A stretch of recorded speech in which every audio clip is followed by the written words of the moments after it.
হয় আজি বৰ্তমান আমাৰ অসম চৰকাৰ যি বিজেপি চৰকাৰে আজি আমাৰ দুৰ্নীতিমুক্ত চৰকাৰ বুলি কৈ আমাৰ যিটো ঢাক ঢোল বজাই আমাক কিছুমানে দুৰ্নীতি কৰা বিষয়ববীয়াকো হয়তো শাস্তিও দিছে কিন্তু তাৰ মাজতো কিন্তু আজিও এনেকুৱা আছে বিষয়ববীয়া যে মানে টকা পইচা লুটপাট কৰি খাই আছে। আজি তাৰ নমুনা আজি আমাৰ এই ৰাস্তাটো এক নম্বৰ কথা হ'ল কি আমি স্থানীয় ৰাইজ আমি বিষয়ববীয়া আমি SDOক লগ কৰিছিলোঁ, তেখেতে উপস্থিত আছিলে নিৰ্মাণ কৰোঁতে, তাৰপৰা মহৰী আছিলে, তেখেতসকল আছিলে। গতিকে তেখেতসকলক আমি জনাইছিলোঁ যে ৰাস্তাটো সম্পূৰ্ণ ভাল হোৱা নাই।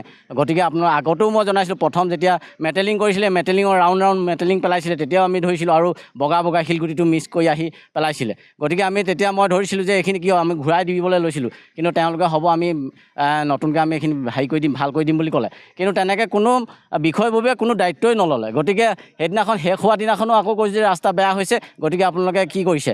তেখেতসকলে ক'লে যে আপুনি বেছি কৰিছে।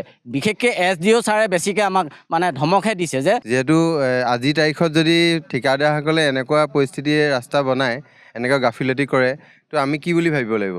নিশ্চয় দুৰ্নীতিমুক্ত হোৱা নাই চাগে। তো গতিকে তেওঁলোকলৈ এটা মোৰ অনুৰোধ, মাননীয় মুখ্যমন্ত্ৰী হিমন্ত বিশ্ব শৰ্মা ডাঙৰীয়ালৈ এটা অনুৰোধ যে এই বিষয়টো চাওক আৰু এনেকুৱা ঠিকাদাৰক যাতে পুনৰবাৰ কাম নাপায়, তেওঁলোকক যাতে ব্লেকলিষ্ট কৰে আৰু ইয়াৰ লগত জড়িত, কাৰণ ইঞ্জিনিয়াৰ জড়িত নথকাকৈ, অভিযন্তা জড়িত নথকাকৈ এই কামটো কেতিয়াও কৰিব নোৱাৰে। সেইটো একদম খোলা কথা। আৰু গতিকে তেওঁলোক দুইটাৰ আৰু কাৰোবাৰ আশীৰ্বাদ থাকিবও পাৰে, তেনেকুৱা হয়তো কিবা আছে চাগে, সেইটো নাজানো। আৰু ইয়াৰ আগততো তলত এইখিনিয়েতো কাৰ্পেটিংটো উঠি গৈছে, ইয়াৰ তলততো কি অৱস্থা হয়, কেনেধৰণে ৰাস্তাটো মানে পথছোৱা বনিলে সেইটোতো আমি নেদেখিলোৱে বাৰু।